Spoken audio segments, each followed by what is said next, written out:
Bien, hermanos, el texto que nos ocupa en esta mañana es Efesios capítulo 5, versículo 17. Antes de entrar en el texto, déjenme decirles que varias personas me han preguntado que qué pasó el domingo pasado. Porque estábamos en Efesios, todo el mundo habla en Efesios y yo digo Juan. En realidad, al pensar en la mujer que fue tomada en adulterio, algo que me vino a la mente para la cena del Señor es que es el Cordero de Dios sin mancha.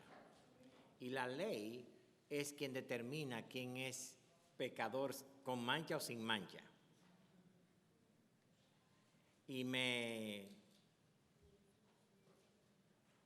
agarró el viernes completo, en la noche, así dormido y no dormido, el pensar en que todos se fueron y solamente quedó la culpable que merecía ser apedreada y el justo y perfecto que era el único que la podía apedrear.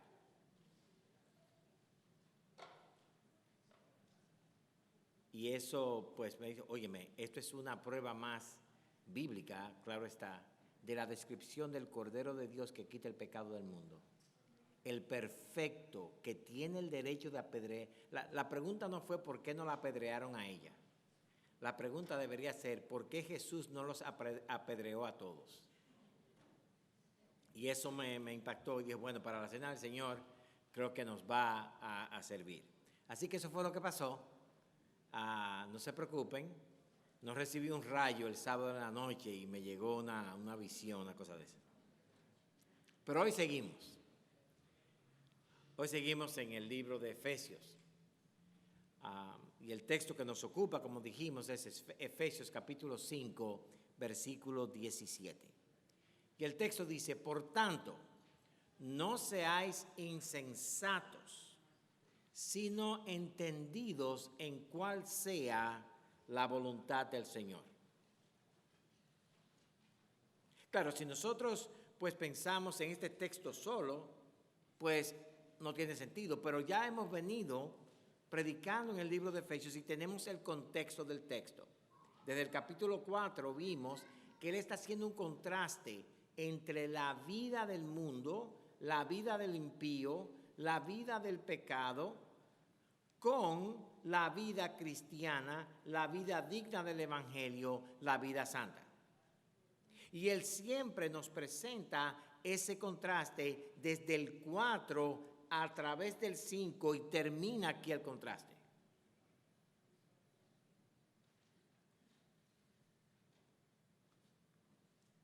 En el mensaje anterior nosotros vimos el último contraste, que era entre la necedad del impío y la sabiduría del cristiano. El necio tiene como su fundamento, como su base, no hay Dios. Ahora, si yo le preguntara a ustedes, ¿usted cree que hay Dios? Creo que todos aquí diríamos que sí.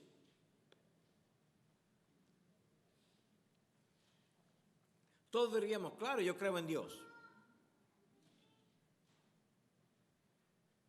Pero eso no es lo que determina si usted cree que hay un Dios o no. Lo que determina si usted sabe que hay un Dios o no es qué hace usted cuando Dios le habla.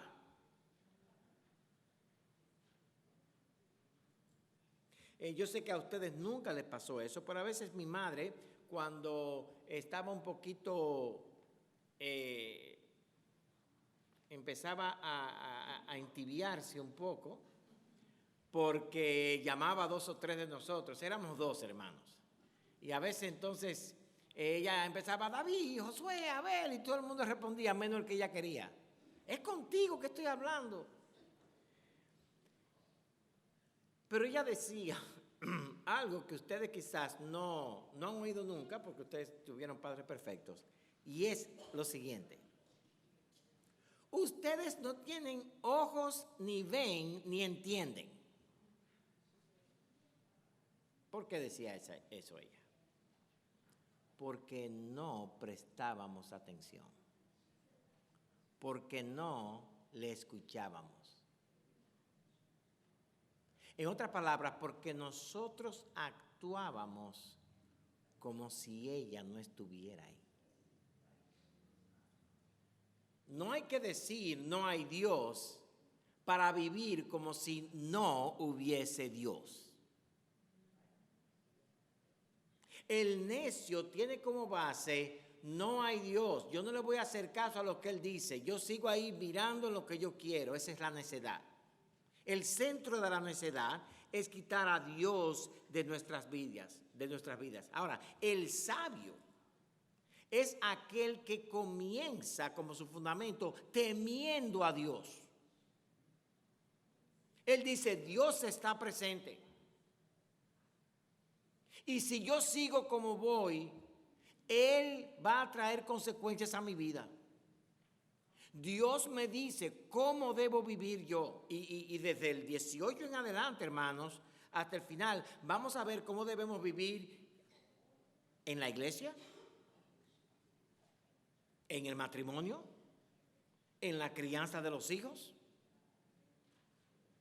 en el trabajo y aún en la batalla espiritual contra los demonios y Satanás.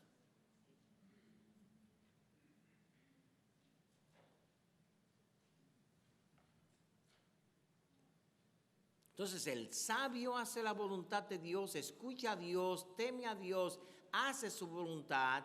El necio dice, no hay Dios, a mí no me importa lo que Dios diga. Yo no voy a hacer su voluntad. C.S. Lewis dice una frase muy interesante. Y él dice, creo que fue C.S. Lewis, y él dice, el cielo está lleno de personas que le dijeron a Dios, hágase tu voluntad. El infierno está lleno de personas a quienes Dios les dijo, hágase tu voluntad.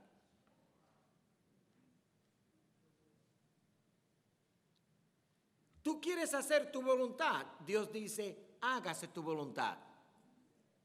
Termina sin Dios en el infierno. En el sermón de hoy continuamos con ese contraste y vamos a cerrar el contraste entre el sabio, el insensato y el insensato necio con el sabio. Y Pablo ahora nos da un mandato en el versículo 17 y solamente vamos a ver un punto de necios a sabios. Por tanto, dice Pablo, no seáis insensatos, sino entendidos en cuál sea la voluntad del Señor. El mandato, hermanos, es a no ser insensato. Y eso es importante. El mandato no es a dejar la insensatez. El mandato no es a dejar la necedad.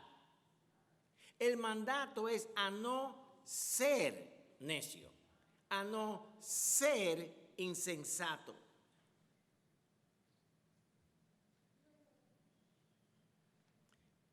El asunto importante para Pablo no es lo que hacemos, sino lo que somos. Porque lo que somos es la fuente de lo que pensamos, y lo que pensamos es la fuente de lo que hacemos.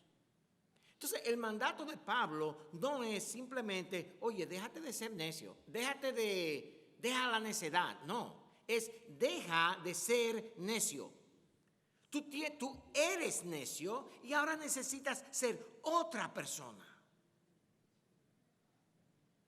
Y hermanos, nunca vamos a dejar de actuar como necios hasta que no abandonemos ser necios.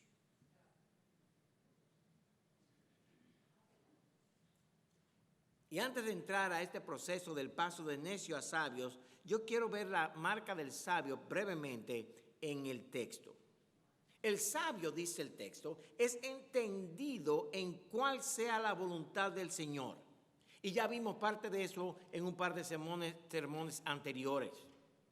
Él busca la voluntad del Señor porque tiene una mente renovada él entiende cuál es la voluntad de Dios, agradable y perfecta para su vida.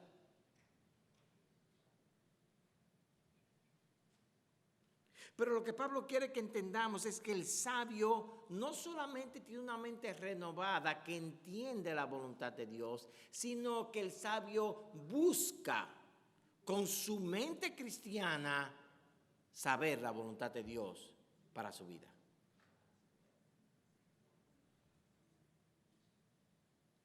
Él quiere saber la voluntad de Dios en lo que él va a hacer ahora, en esta mudanza, en esta compra, en este entretenimiento, en esta acción, aún en mis vacaciones.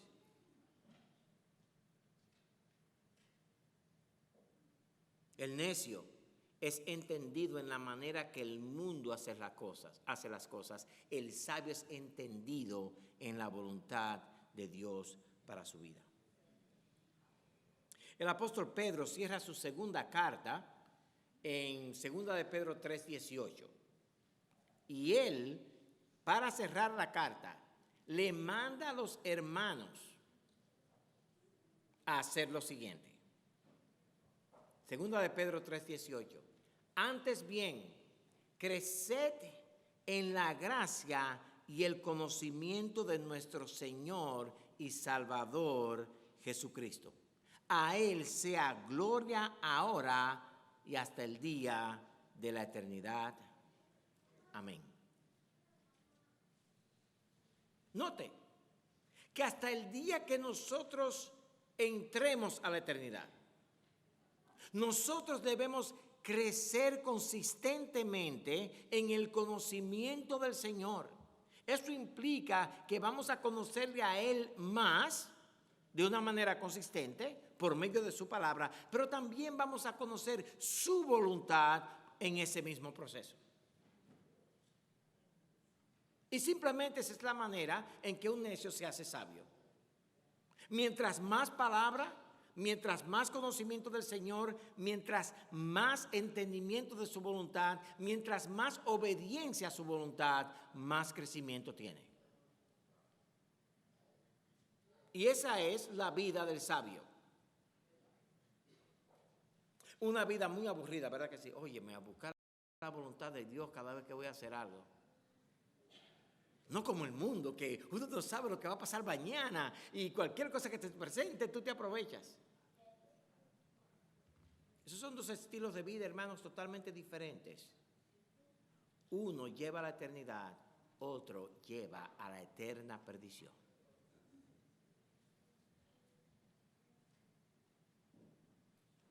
Ya vimos que la voluntad de Dios es que seamos santos. Pero esa voluntad de Dios tiene muchas aplicaciones diarias a la vida del creyente. Ser santo en la manera que hablo con mi hijo. Ser santo en la manera que conduzco. Ser santo en la manera que hago mi trabajo frente a un patrón que no es el mejor. Ser santo en la manera que sirvo en la iglesia. Ser santo en mi casa.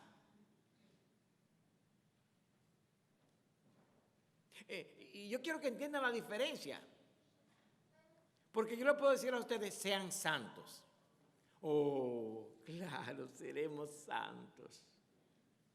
Pero cuando yo digo, sed santos en la manera que tú, ya ahí la cosa toma otro color.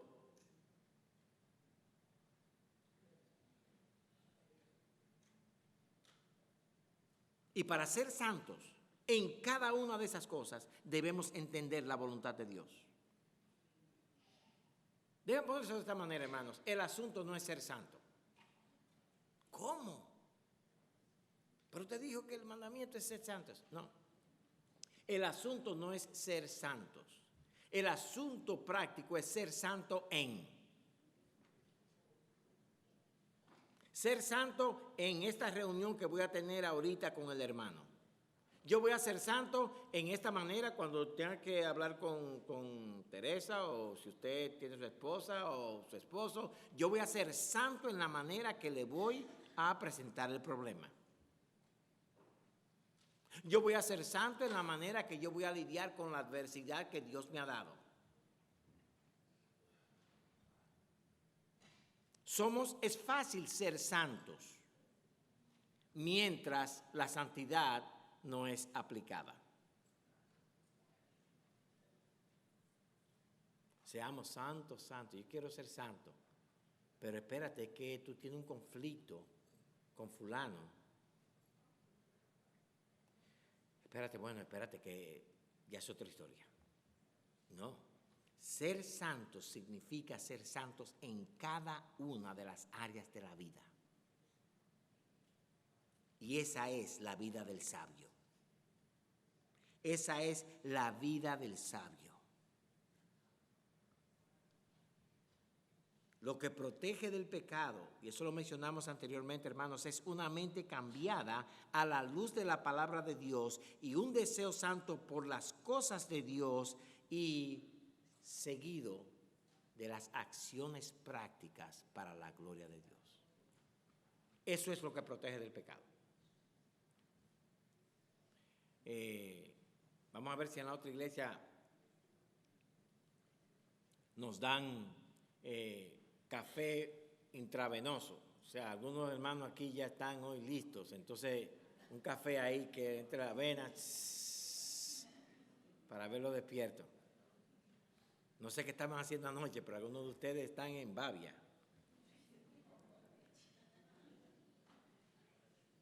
Ahora quiero enfocarme en la primera parte del versículo. Por tanto, no seáis insensatos.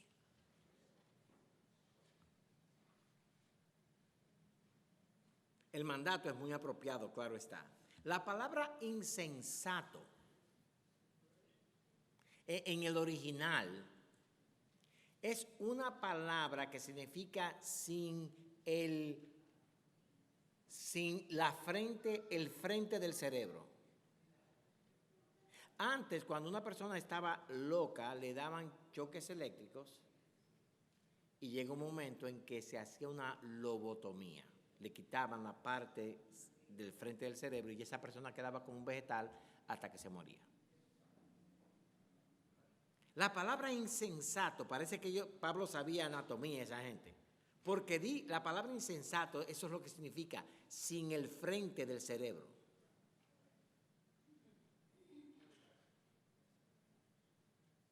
Ese es el original. Ser insensato, hermanos, significa no tener sentido, no seguir la línea lógica de un asunto. Eso lo vemos hoy en la política. Hay muchas personas que no piensan en la política como los argentinos piensan de Messi. Nunca va a ganar un título con Messi, pero Messi es Dios. Eso es para atacar a los... Pero es una falta de lógica, no piensan, no siguen, oye, si hago esto va a pasar aquello y va a pasar aquello. No, son mentes que no siguen la secuencia lógica. ¿Qué dice la Escritura? No sé, yo leí una cosa, pero no sé lo que sigue atrás. Hermanos, eso es ser insensato. Déjenme decir un ejemplo de la insensatez de algunos de nosotros como padres. Mi hijo saca la basura. Mi hijo saca la basura. Hermano, una pregunta. ¿Usted cree que el problema fue que él no lo escuchó, no lo entendió? Y a veces entonces nosotros llegamos al punto de gritar, ¿verdad que sí, Victoria? ¡Pero que dije que saque la basura!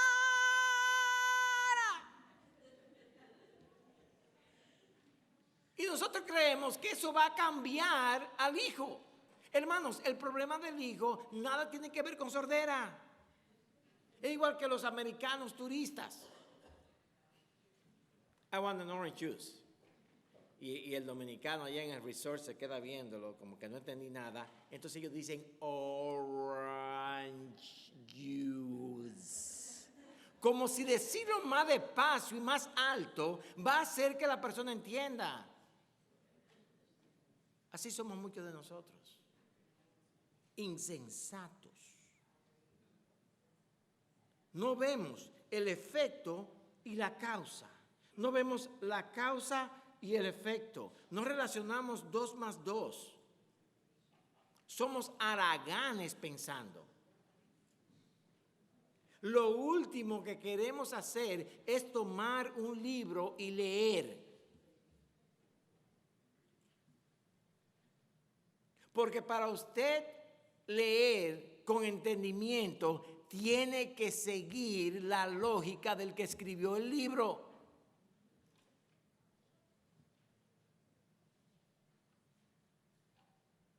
No levanten la mano, pero ¿cuántos de ustedes tienen en la mente, a mí no me gusta leer?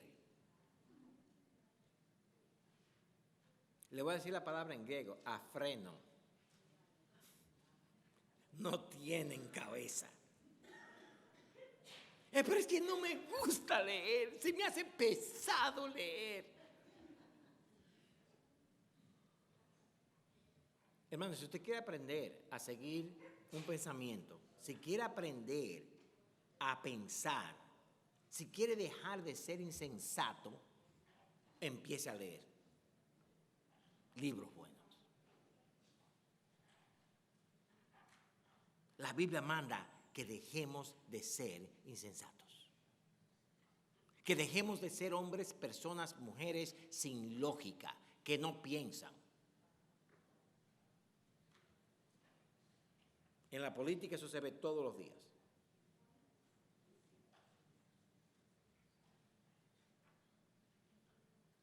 Esa definición de insensatez, estar sin el frente del cerebro, debe hacernos pensar, hermanos, en las decisiones que tomamos. ¿Qué pasa si hago esto?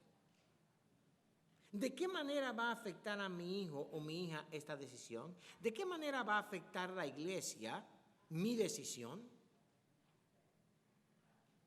¿Cómo afectará a mi familia esta mudanza? ¿Cómo afectará? Y ahí usted empieza. Los insensatos son los necios de Proverbios. Ellos solamente ven el momento presente y no las consecuencias. El Salmo 53 comienza diciendo, el necio dijo en su corazón, no hay Dios. Y ahí, como vimos anteriormente, está la raíz de la necedad, de la insensatez.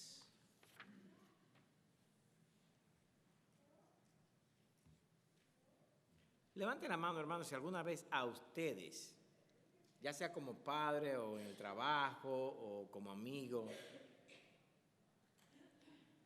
alguien que usted le ha hablado es insensato y usted se irrita con ellos.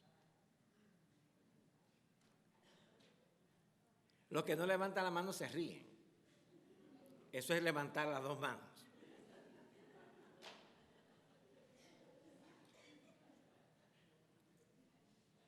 Todos nos hemos encontrado alguna vez con un insensato.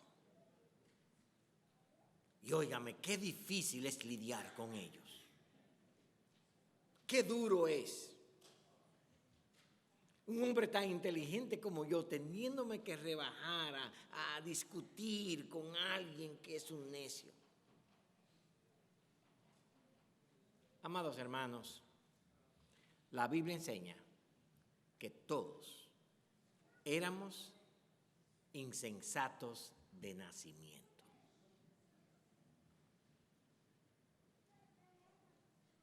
Teníamos la mente oscurecida por el pecado.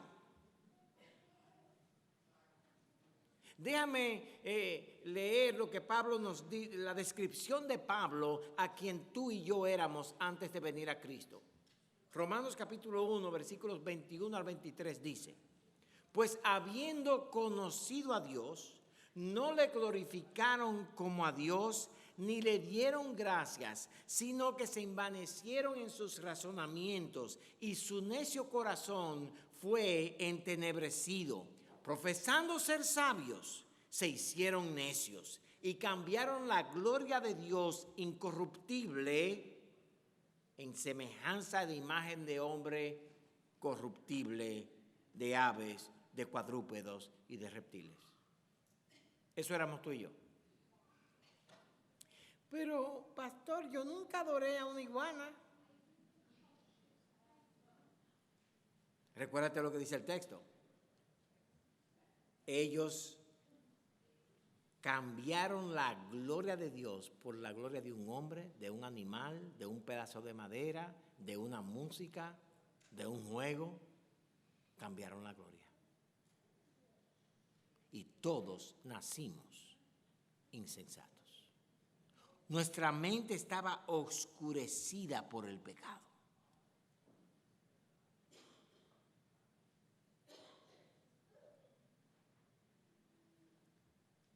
¿Cuál es el problema? El rechazo a dar gloria a Dios en todo. Y hay dos cosas aquí que Pablo nos dice que el hombre ha hecho, que lo hace un insensato. Primero, de naturaleza. Pero hay dos acciones que perpetúan esa insensatez. Mire lo que dice el texto. Hay dos cosas que el hombre no hizo. Primero, no darle gloria a Dios.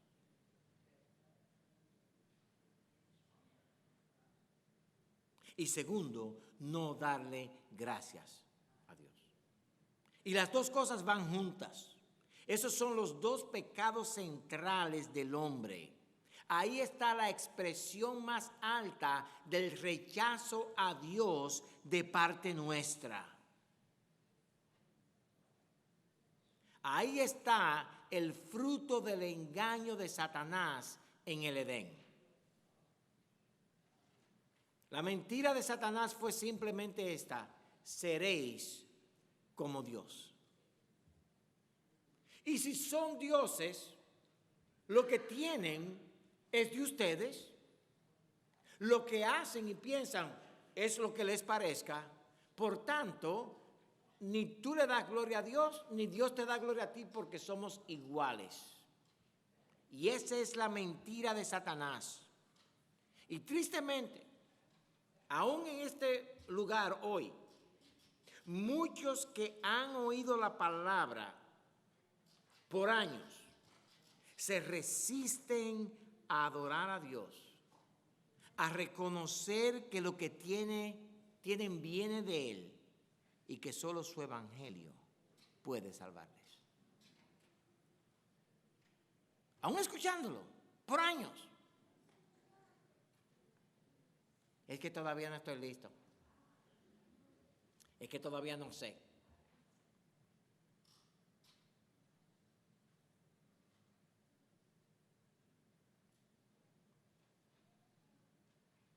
Todavía no he sentido. Rabasaba. Ahora sí.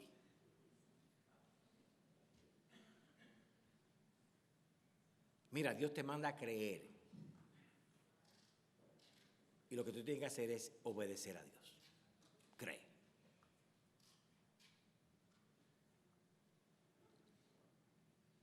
Ser insensato no es más que vivir para nosotros.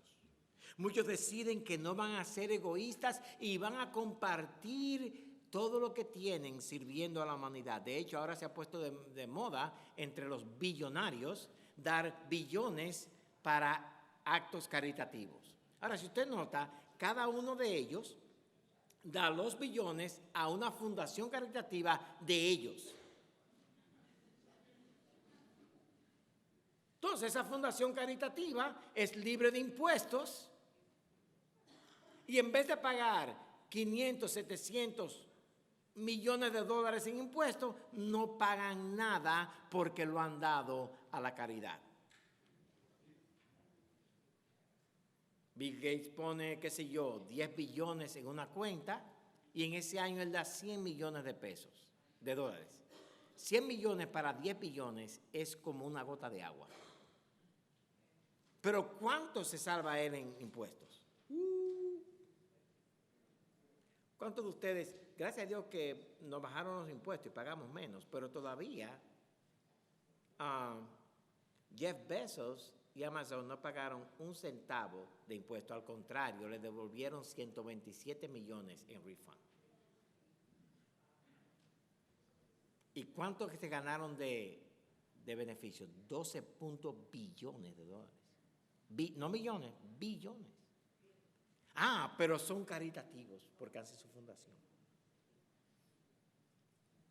Hermanos, el grado más alto del amor humano por el prójimo es idolatría si no nace del amor supremo a Dios.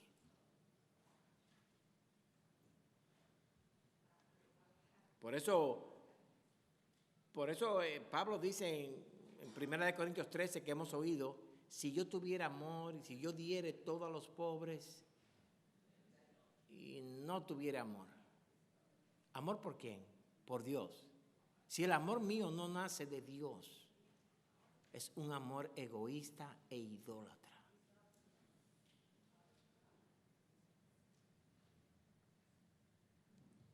Yo quiero dar esto al hospital para ayudar a los pobres, pero le tienen que poner el nombre mío en letras grandes. Esta es la sala Josué Raimundo.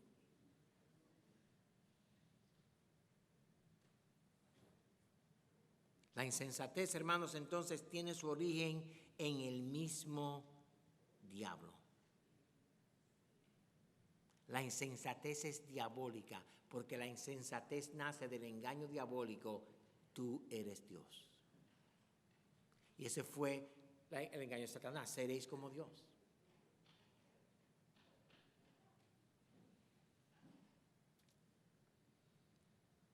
¿Qué es lo contrario a ser necio? Ser sabio. Por tanto, dice el texto otra vez, no seáis insensatos, ser necio, sino entendidos en cuál sea la voluntad del Señor. El sabio, como dijimos al principio, es aquel que conoce la voluntad del Señor. Ahora, ¿cómo puede un necio llegar a ser sabio?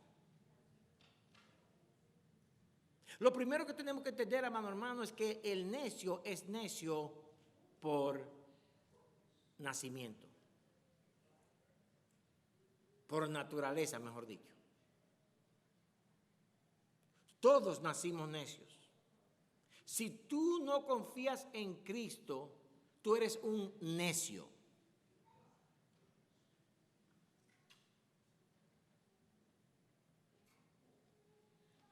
¿Cómo pasa este cambio? ¿Cómo nos hacemos sabios?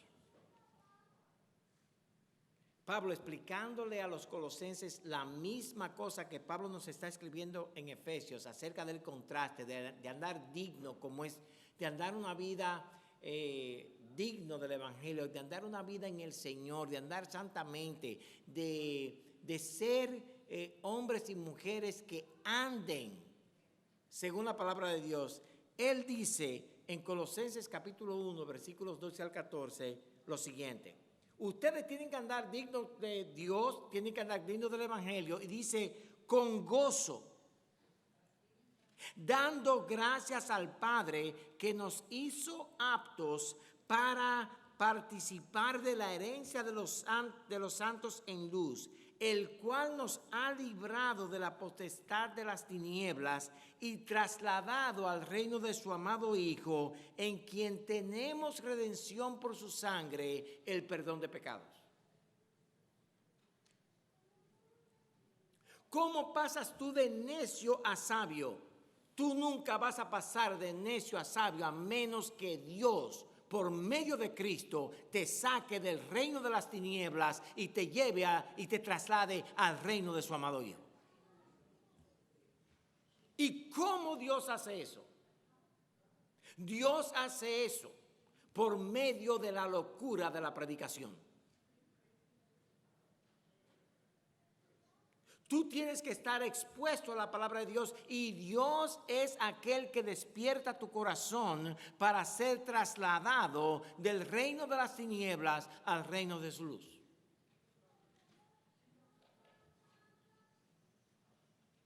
Antes éramos partícipes, esclavos de las tinieblas. Éramos gozosamente, estábamos en el reino de las tinieblas, en el reino de Satanás.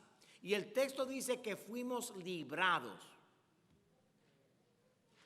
Por escuchar la palabra de Dios y aceptar el evangelio de Cristo, fuimos librados.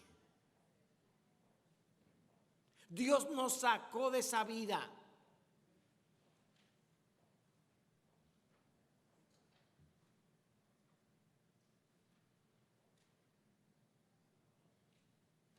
Hermanos, las tinieblas son poderosas. Y por eso es que muchos de nosotros nos mantenemos en tinieblas. Nos engañamos a nosotros mismos. Creemos que estamos haciendo lo correcto cuando en realidad estamos totalmente engañados. Pero Cristo es el Cordero de Dios que es todopoderoso y puede librarte de las tinieblas si tú vienes a Él en confianza a Él.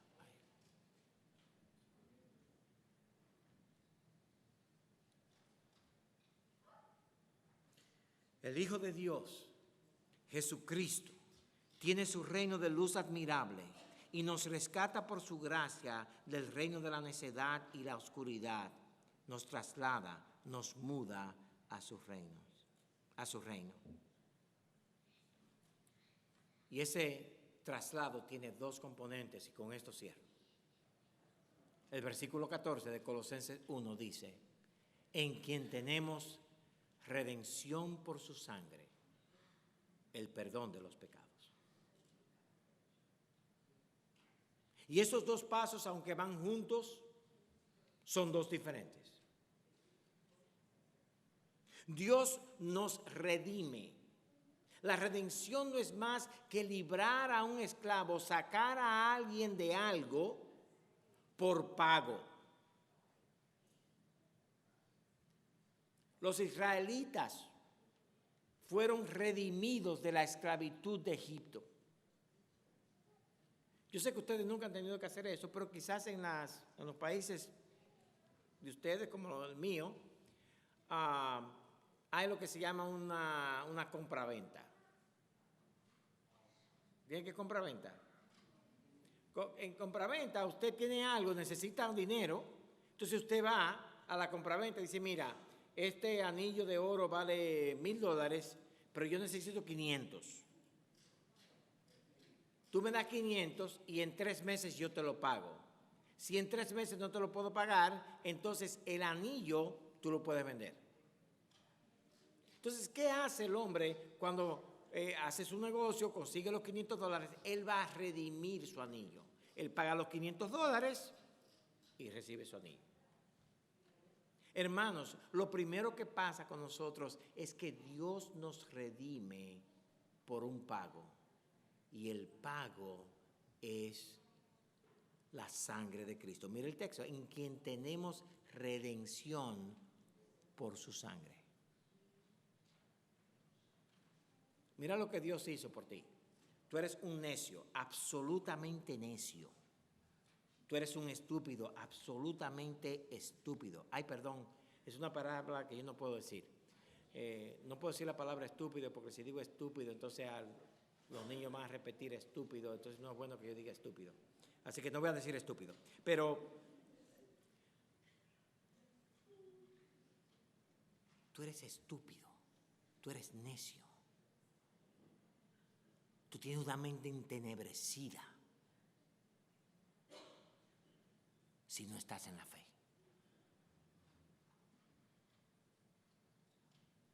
Y Él redime con su sangre, Él paga para sacarte de allí.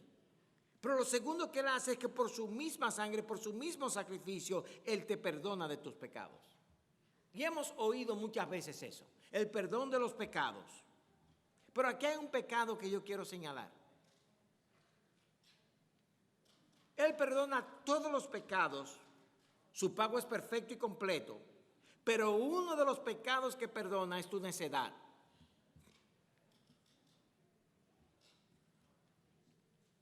Tú eres insensato, necio, y Él perdona tu necedad. Él perdona tu negación de Dios. Él perdona tu deseo de no hacer lo que Él dice.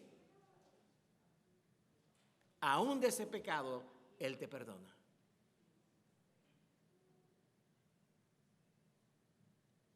Ven a Cristo. Ven a Cristo. Encima de la redención y del perdón, Él te da un nuevo corazón. Te hace una nueva criatura. Ya las cosas viejas pasan. Tú eres nuevo. Ahora tienes un corazón que puede pensar bíblicamente, puede crecer en el entendimiento de la voluntad de Dios, por tanto puedes crecer en el conocimiento de Dios, por tanto puedes crecer en sabiduría. Y esa es la vida del creyente, crecer cada día más en sabiduría por medio de su palabra. Ven a Cristo, pon tu fe en Él, cree. Ese es el paso de la necedad a la sabiduría. Vamos a orar.